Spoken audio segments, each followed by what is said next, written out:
Satu lagi film berlatar pembantaian di Auschwitz, memiliki setting waktu dan tempat yang sama dengan film The Grey Zone. Tapi, cerita yang diangkat cukup berbeda.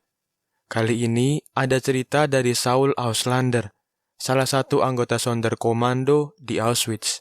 Pada suatu hari, Saul menemukan jenazah yang dia kenali sebagai anaknya. Tidak mau jenazah anaknya dibakar dengan tidak manusiawi. Dia berupaya mencari rabi untuk menguburkan anaknya secara layak. Saul harus berpacu dengan waktu, karena dia mendengar kabar bahwa seluruh Sonderkommando akan dihabisi. Tanpa terlalu banyak spoiler, langsung saja kita simak inilah Son of Saul. Auschwitz-Birkenau 1944. Seorang anggota Sonderkommando bernama Saul menjalankan tugasnya, menggiring para tahanan yang baru masuk. Suara tangisan anak kecil terdengar di sepanjang jalan. Mereka semua langsung diarahkan ke kamar disinfeksi. Para tahanan yang baru datang tidak mengetahui bahwa mereka semua akan dibantai dengan cara diracun. Setelah semua membuka pakaian, mereka langsung digiring ke kamar. Pintu ditutup dan mulai terdengar teriakan minta tolong dari dalam. Perlahan-lahan teriakan itu hilang, menandakan bahwa semuanya telah tewas. Beberapa menit setelah itu, Saul dan timnya mulai bekerja membersihkan kamar gas. Tapi, Saul mendengar suara dari seorang anak yang sekarat. Saul mendekat dan terus menatapnya seakan mengenali anak itu.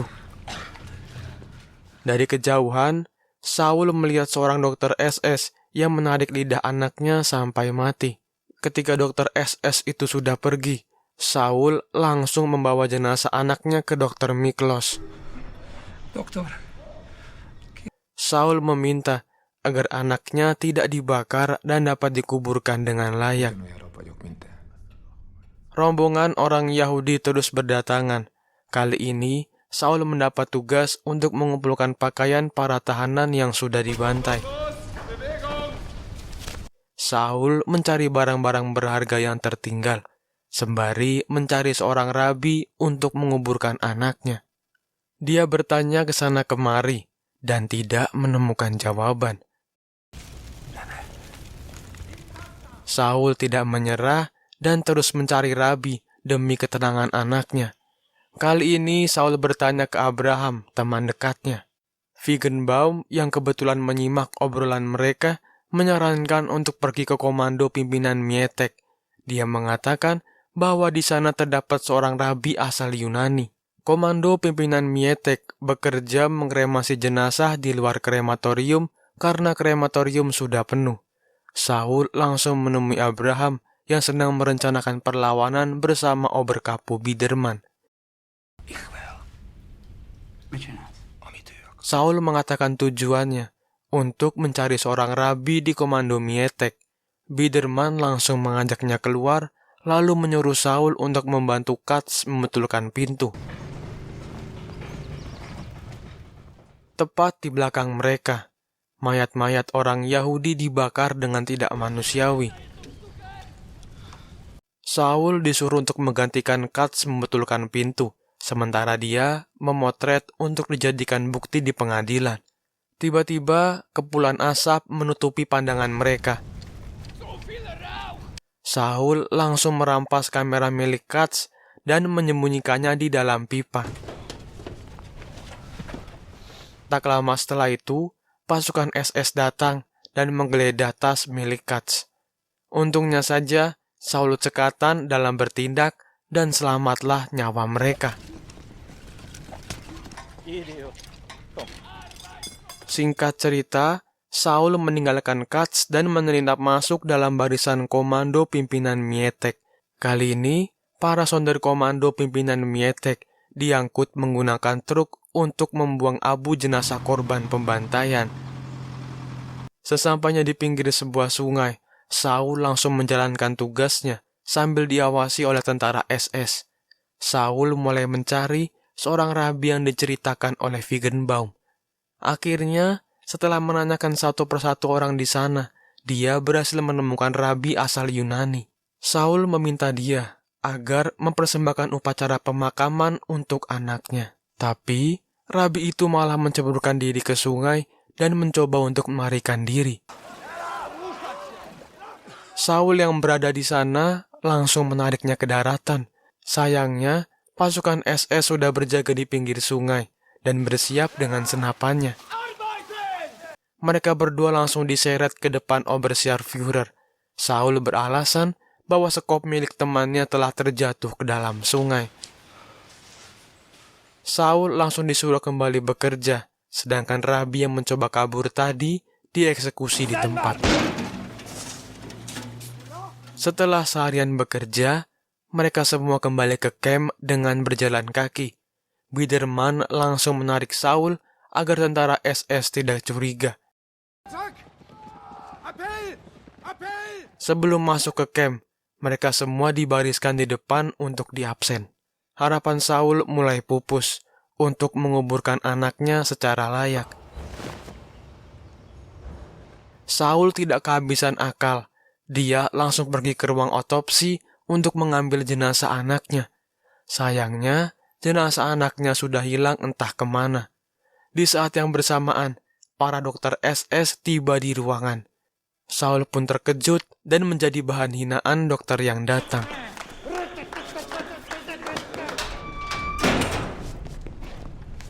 Dia berjalan memutari krematorium sembari mencari jenazah anaknya. Harapannya memberi upacara pemakaman untuk anaknya sudah benar-benar hancur. Saul hanya bisa terdiam di kasurnya.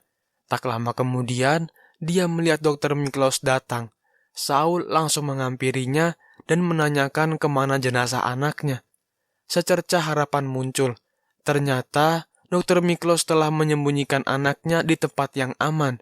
Saul langsung bergegas menuju tempat yang Dr. Miklos katakan. Akhirnya, dia dapat bertemu dengan anaknya kembali. Saul langsung membawa jenazah anaknya dan ditaruh di atas kasur. Tak lama kemudian, Abraham menghampiri Saul. Dia mengatakan bahwa besok pagi akan dimulai pemberontakan. Saul harus berpacu dengan waktu, menemukan rabi dan mengadakan upacara pemakaman untuk anaknya. Seorang tahanan asal Uni Soviet mengajak Saul untuk ikut memberontak. Tapi di tengah perbincangan, sebuah konvoi datang dan para tahanan disuruh kembali bekerja. Saul dan teman-temannya heran karena tidak biasanya ada konvoi yang datang saat malam hari. Singkat cerita, Saul diajak oleh Biedermann keluar. Obersturmführer memerintahkan agar seluruh Sonderkommando bekerja malam ini. Setelah itu, Obersturmführer mengajak Saul dan Biedermann ke kantornya. Sembari membersihkan meja, Saul mendengar percakapan bahwa ada 3 konvoi Yahudi yang datang dan harus segera dibantai malam ini juga.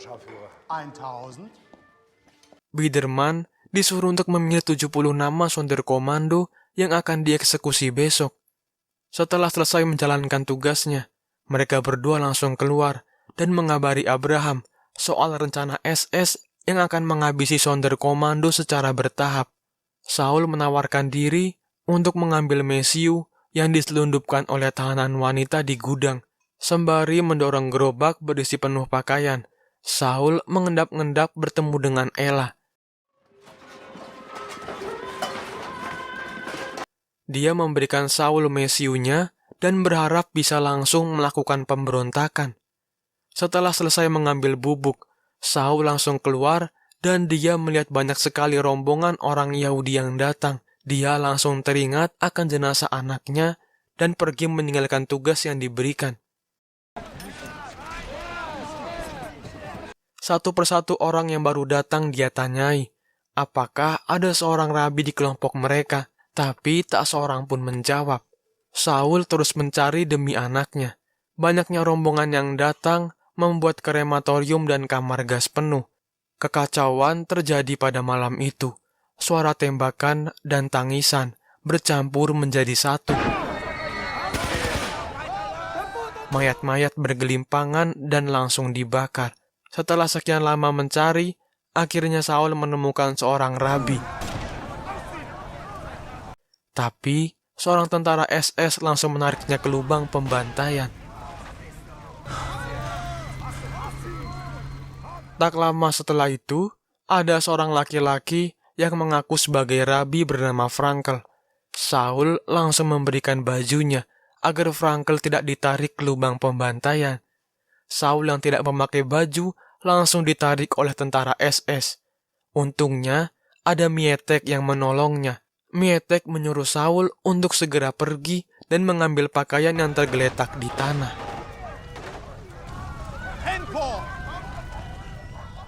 Frankel didandani seperti Sonderkommando dan dapat menyelinap masuk dengan selamat.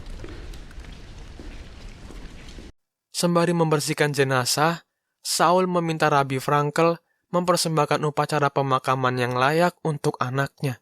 Tiba-tiba Abraham datang dan meminta mesiu yang Saul bawa.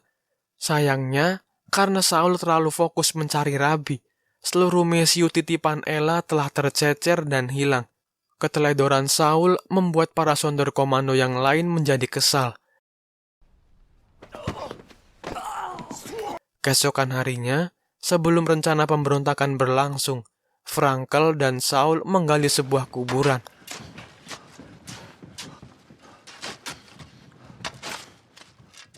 Tapi, tak lama kemudian, sirene peringatan berbunyi, tanda pemberontakan dimulai. Seluruh Sonderkommando pimpinan Biedermann dimasukkan ke dalam gudang. Kekacauan dimulai dari krematorium 1 dan 2. Biedermann yang dicurigai langsung ditarik keluar. Tak lama kemudian, Sonderkommando yang tersisa dibariskan di luar. Mereka semua diabsen dan disuruh berjalan ke ruang ganti. Abraham dan teman-temannya sudah merasa aneh dengan hal ini. Di ruang ganti, mereka melihat baju milik Sonderkommando yang lain tergeletak di tanah.